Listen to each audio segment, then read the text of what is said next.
ಶರಣು ಸಲ್ಗಾರ್ ಅವರು ಇದ್ರ ಬಗ್ಗೆ ಗೋ ರಕ್ಷಣೆ ಬಗ್ಗೆ ಮಾತನಾಡ್ತಾ ಇದ್ದಾರೆ. ರೆಂಬಲ್ ಆಗ್ರೋ ಅಂದ್ಬಿಟ್ಟು ಒಂದು ಕಂಪನಿ ಇದೆ, ಯಾರ್ದು ಗೊತ್ತಾ ಸರ್ ಅದು? ರೆಂಬಲ್ ಆಗ್ರೋ ಒಂದು ಕರ್ನಾಟಕದ ಒಂದು ಬೀಫ್ ಎಕ್ಸ್ಪೋರ್ಟ್ ಕಂಪನಿ ಇದೆ.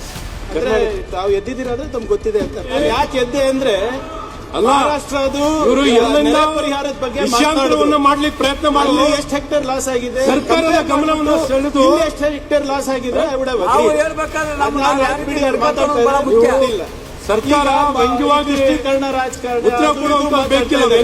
ಸರ್ಕಾರ ಜವಾಬ್ದಾರಿ ಸರ್ಕಾರವಾಗಿ ಕ್ರಮ ವಹಿಸಿ. ಯಾರ್ದು ಅವ್ರು ಗೊತ್ತಿಲ್ಲ ಅಂತ ಹೇಳ್ತಾರಲ್ಲ, ಇವ್ರಿಗೆ ಗೊತ್ತಿಲ್ಲ, ಅದಕ್ಕೆ ಇವ್ರು ಎದ್ದಿದ್ದಾರೆ. ಇದೆ ಅಂದ್ರೆ ನೋಡಿ, ಸದನಕ್ಕೆ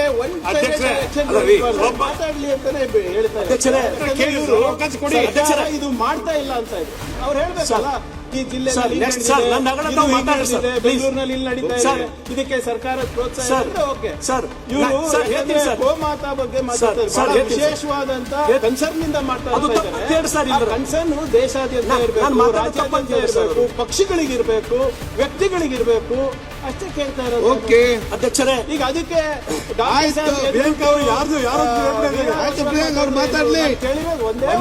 ಮಾತಾಡ್ಲಿ ಗೊತ್ತಿಲ್ಲ ಮಾಡಿ ಸರ್. ಹಾಸ್ಯಾಸ್ಪದ ಏನಂದ್ರೆ, ಹಿಂದಿನ ಸರ್ಕಾರದಲ್ಲಿ ಒಂದು ಗೌ ದತ್ತು ಯೋಜನೆ ಅಂತ ಪ್ರಾರಂಭ ಮಾಡಿದ್ರು ಅಧ್ಯಕ್ಷರೇ. ಅವಾಗಿನ ಸಚಿವರು ನಮ್ಮ ಬೀದರ್ದವರೇ ಇದ್ರು, ಪ್ರಭು ಚವ್ಹಾಣ್ ಅವ್ರು ಇರಲಿಲ್ಲ.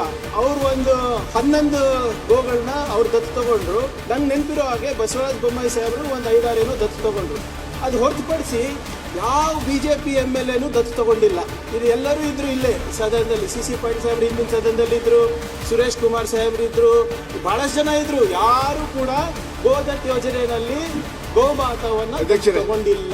ಸರ್ಕಾರ ಅದು 3 ಡಿಜಿಟ್ ಆಗೇ ಇಲ್ಲ ನನ್ನ ಪ್ರಕಾರ. ಅದಕ್ಕೆ ನಮ್ಗೆ ಪ್ರಭು ಚವ್ಹಾಣ್ ಸಾಹೇಬ್ರು ಬಂದು ಒಂದ್ ನಿಮಿಷ ಈಗ ನೀವು ತಗೊಂಡಿದ್ರೆ ನಾನು ವಾಪಸ್ ತಗೊಂಡಿದ್ದೆ ಸಾಬ್. ಎಷ್ಟು ಜನ ತಗೊಂಡ್ರು ಸರ್ ಗೋದತ್ ಯೋಜನೆಯಲ್ಲಿ? ಸ್ವಲ್ಪ ಅಂಶ ಹೇಳಿ ಸರ್. ಬಿಜೆಪಿ ಶಾಸಕರು ಎಷ್ಟು ಶಾಸಕರು ದತ್ತು ತಗೊಂಡ್ರು ಹೇಳಿ ಸರ್.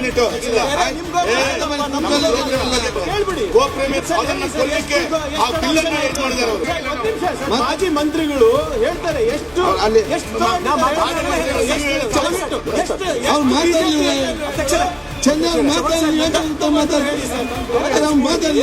ಪ್ಲೀಸ್. ನೀವೆಷ್ಟು ದತ್ತು ತಗೊಂಡ್ರಿ?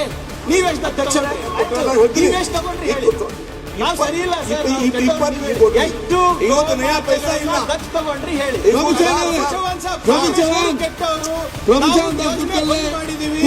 ನೀವು ದತ್ತು ಯೋಜನೆಯಲ್ಲಿ ಎಷ್ಟು ತಗೊಂಡ್ರಿ?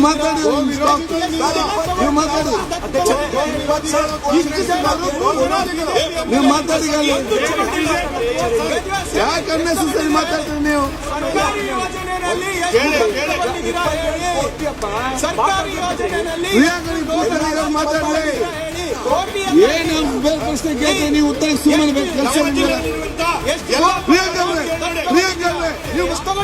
ನೀವು ಮಾತಾಡಲ್ಲ.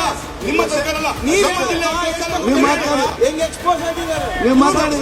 ಇವರು ಹಿಂದುತ್ವ ಒಂದು